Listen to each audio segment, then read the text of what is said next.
Hello, welcome back to Ancy's YouTube channel. എല്ലാവർക്കും പുതിയൊരു വീഡിയോയിലേക്ക് സ്വാഗതം. ഇന്ന് ഞാൻ വന്നിരിക്കുന്നത് ഒരു അച്ചാറിൻ്റെ റെസിപ്പി ആയിട്ടാണ് കേട്ടോ. അപ്പോൾ നിങ്ങൾ ചിന്തിക്കും ഇതിപ്പോൾ ഉണ്ടാക്കിയതാണെന്ന്. അല്ല, ഈ വീഡിയോ ഞാൻ എടുക്കുന്നത് ജൂൺ ആ ഒരു ടൈമിലാണ് കേട്ടോ. ഞാൻ ചെന്നൈയിലേക്ക് വരുന്ന ആ ഒരു ടൈമിലാണ് ഈ വീഡിയോ റെക്കോർഡ് ചെയ്യുന്നത്. സോ അന്ന് ഞാൻ എടുത്ത വീഡിയോസ് ഞാൻ അന്ന് തന്നെ ചിന്തിച്ചു, ഓണമൊക്കെ ആകുമ്പോഴത്തേക്ക് ഇട്ടാൽ നല്ലതായിരിക്കും, അച്ചാറിൻ്റെ റെസിപ്പി അല്ലേ, അപ്പോൾ ഓണമൊക്കെ ആകുമ്പോൾ ഇടാം എന്ന് വിചാരിച്ചിട്ട് മാറ്റി വെച്ചിരിക്കുകയായിരുന്നു ഈ വീഡിയോ. ഓണമല്ലേ, അപ്പോൾ അച്ചാറിൻ്റെ റെസിപ്പി ഒന്ന് പുറത്തേക്ക് ഇടാമെന്ന് വിചാരിച്ചു. വളരെ ഹെൽത്തി ആയിട്ട്, അതായത് ഹെൽത്തി എന്ന് ഞാൻ പറയുമ്പം ഇതിനകത്ത് ഞാൻ വിനാഗിരി ഒന്നും ചേർത്തിട്ടില്ല. നമ്മുടെ ഈ സാധാ പൊടികളും ഈ മാങ്ങയോട് ചേർത്തിട്ടുള്ള ചെറിയ അച്ചാർ, നല്ല ടേസ്റ്റി ആയിട്ടുള്ള അച്ചാറാണ്. അപ്പോൾ നമുക്ക് ആ വീഡിയോ ഒന്ന് കണ്ടാലോ. കുറച്ച് മാങ്ങ അച്ചാറിടാം.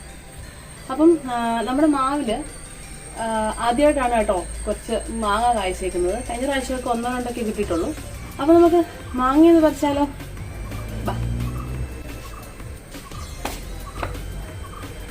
ചിലതൊക്കെ ഞാനിങ്ങനെ കൈ എത്തി പറിക്കാവുന്ന രീതിയിൽ കിടക്കാം കേട്ടോ. അപ്പം നമുക്കിതൊക്കെ ഇങ്ങനെ പറിച്ചെടുക്കാം.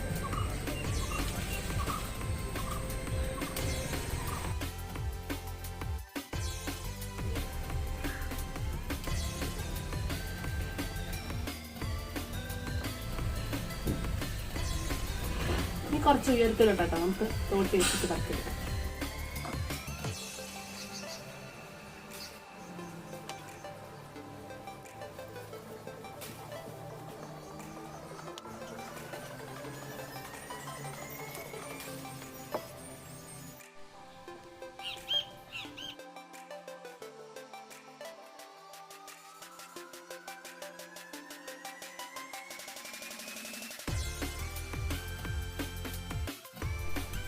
അപ്പോഴേ നമുക്കിനി താഴോട്ട് പോകാം കേട്ടോ.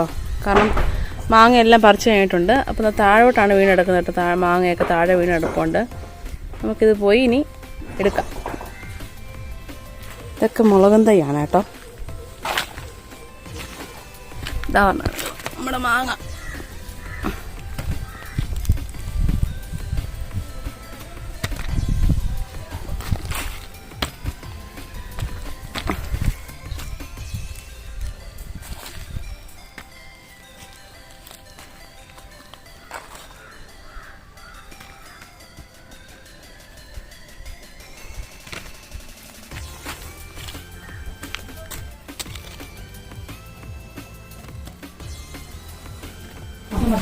അമ്മേ, നമ്മുടെ ഫസ്റ്റ് സൂപ്പർ.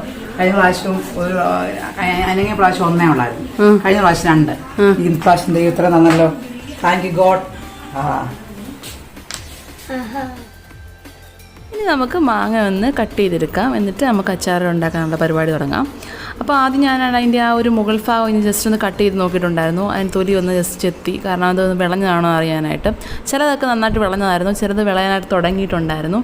വിളഞ്ഞ മാങ്ങയൊക്കെ മാറ്റി വെച്ചു. ഇനിയിപ്പം അതിനകത്തുനിന്ന് കുറച്ചെണ്ണം സെലക്ട് ചെയ്തിട്ട് നമ്മൾ കട്ട് ചെയ്തെടുക്കുകയാണ്. അച്ചാറിന് വേണ്ടി പരുവായിട്ടുള്ള മാങ്ങകളെടുത്ത് കഴുകി വൃത്തിയാക്കി അതിൻ്റെ തൊലിയൊക്കെ ഒന്ന് ചെത്തിയെടുക്കുകയാണ് കേട്ടോ. മാങ്ങയെല്ലാം ചെത്തിയെടുത്ത ശേഷം നമ്മൾ അച്ചാറിന് അരിയുന്ന രീതിയിൽ നല്ല ചെറുതായിട്ട് അരിഞ്ഞെടുക്കാം. അപ്പോൾ ഇതാ മാങ്ങയെല്ലാം നല്ല കുനുകുനാന്ന് അരിഞ്ഞെടുത്തിട്ടുണ്ട്. ഇനി ഇതിലേക്ക് അല്പം ഉപ്പ് ചേർത്തിട്ട് നന്നായിട്ടൊന്ന് ഇളക്കി മാറ്റി വെക്കണം. അപ്പോൾ നമ്മളിവിടെ യൂസ് ചെയ്യുന്ന ഉപ്പ് കല്ലാണ്. അതിട്ടിട്ട് നന്നായിട്ടൊന്ന് ഇളക്കി യോജിപ്പിച്ച ശേഷം ഇത് മാറ്റി വെക്കാം. ഇനി നമുക്ക് അച്ചാറുണ്ടാക്കാനുള്ള പരിപാടി തുടങ്ങാം. അപ്പോൾ അതിന് വേണ്ടിയിട്ടൊരു ചീനച്ചട്ടി എടുത്തിട്ടുണ്ട്. നല്ല അടി കട്ടിയുള്ള നല്ല ചീനച്ചട്ടി എടുക്കണം.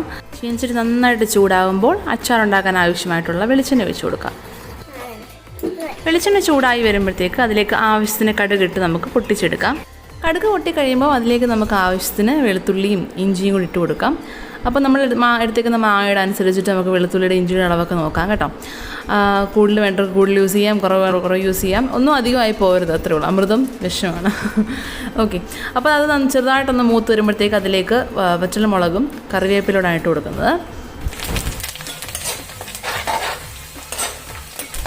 ഇതെല്ലാം നന്നായിട്ട് മൂത്ത് വരുമ്പോഴത്തേക്ക് ഇതിലേക്ക് നമുക്ക് അല്പം കായം ഇട്ട് കൊടുക്കാം. കായം ഞാൻ ഈ ഒരു സ്റ്റേജിൽ ഇട്ട് കൊടുക്കുന്നുണ്ട്, കാരണം കായപ്പൊടി അല്ലാത്തത് കൊണ്ട് ഇത് നന്നായിട്ടൊന്ന് അലിഞ്ഞ് വരണം. അതിന് വേണ്ടിയിട്ടാണ് കേട്ടോ. അപ്പോൾ കായം കുറച്ചൊന്ന് അലിഞ്ഞ് വരുമ്പോഴത്തേക്ക് അതിലേക്ക് നമുക്ക് പൊടികൾ ഇട്ട് കൊടുക്കാം. എരിവില്ലാത്ത 3 സ്പൂൺ മുളക് പൊടിയാണ് ഞാൻ ഇട്ട് കൊടുക്കുന്നത് കേട്ടോ. അപ്പോൾ എരിവുള്ളതാണെങ്കിൽ അതിനനുസരിച്ചിട്ട് ഇട്ട് കൊടുത്താൽ മതി. മുളക് പൊടിയുടെ കൂടെ തന്നെ മഞ്ഞൾപ്പൊടി, ഉലുവാപ്പൊടി ഇട്ട് കൊടുക്കാം കേട്ടോ. അപ്പോൾ ഉപ്പ് പൊടിയാണെങ്കിൽ ഈ സ്റ്റേജിൽ നമുക്ക് ഇട്ട് കൊടുക്കാം. ഇല്ല ഉപ്പ് വെള്ളമാണ് യൂസ് ചെയ്യുന്നതെങ്കിൽ ഈ ഇതൊക്കെ ഒന്ന് മൂത്ത് കഴിഞ്ഞ ശേഷം മാത്രമേ ഉപ്പ് വെള്ളം ഒഴിച്ചു കൊടുക്കാവൂ. മുളക് പൊടിയെല്ലാം മൂത്ത് ഉപ്പ് വെള്ളം ഒഴിച്ച് ജസ്റ്റ് ഒന്ന് തിളച്ച് വരുമ്പോഴത്തേക്ക് നമുക്കിതിലേക്ക് അല്പം ചൂടുവെള്ളം ഒഴിച്ചു കൊടുക്കാം. അല്പം മാത്രം മതി, അധികമൊന്നും വേണ്ട. അല്പം ചൂടുവെള്ളം ഒഴിച്ചു കൊടുക്കാം.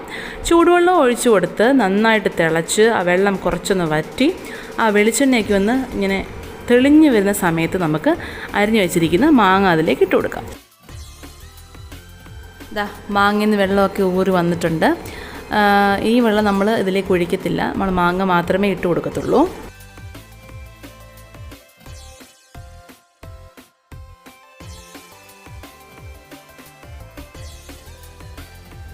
ബാക്കിയുള്ള വെള്ളം നമ്മൾ കളയാണ് കേട്ടോ.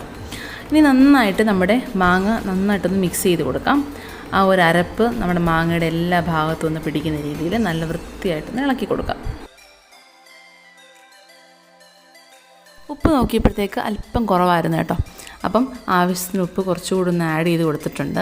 പൊടികളെല്ലാം കറക്റ്റായിരുന്നു. കായ ആയാലും ഉലുവപ്പൊടി ആയാലും എല്ലാം നന്നായിട്ടൊന്ന് അതിനകത്ത് മിക്സ് ആയിട്ടുണ്ട്. ഇനിയിപ്പം നമ്മളുടെ ഈ അച്ചാർ കുറച്ച് നേരത്തേക്ക് ഏകദേശം ഒരു ദിവസമെങ്കിലും നമ്മളിങ്ങനെ ഒന്ന് വെച്ചിട്ട് വേണം യൂസ് ചെയ്യാനായിട്ട്. അന്നേരമാണ് നമ്മുടെ ഈ ഒരു അച്ചാർ നല്ല ടേസ്റ്റ് കാണത്തുള്ളൂ. എല്ലാ പൊടികളും അതിലേക്കൊന്ന് പിടിച്ച് നന്നായിട്ടൊന്ന് വരികയുള്ളൂ. അപ്പോൾ ഈസി ആൻഡ് ഹെൽത്തി ആയിട്ടുള്ള അച്ചാർ ഇവിടെ തയ്യാറായി കഴിഞ്ഞു കേട്ടോ. ഒന്നും ചേർത്തിട്ടില്ല. നിങ്ങൾ കണ്ടു തന്നെയാണ്. മുളക് പൊടി, മഞ്ഞൾപ്പൊടി, ഉലുവപ്പൊടി, കായപ്പൊടി, ഉപ്പ്, ഇത്രയും മാത്രമേ ഇതിനകത്ത് ചേർത്തിട്ടുള്ളൂ. വിനാഗിരി പോലും യൂസ് ചെയ്തിട്ടില്ല. അപ്പോൾ അതുകൊണ്ടാണ് ഇത് ഹെൽത്തി ആണെന്ന് പറയാൻ തന്നെ കാര്യം. സോ എല്ലാവരും ഒന്ന് ട്രൈ ചെയ്ത് നോക്കണം. അപ്പോൾ നമുക്കിനി ഇത് വേറൊരു പാത്രത്തിലോട്ട് സെർവ് ചെയ്ത് വെക്കാം.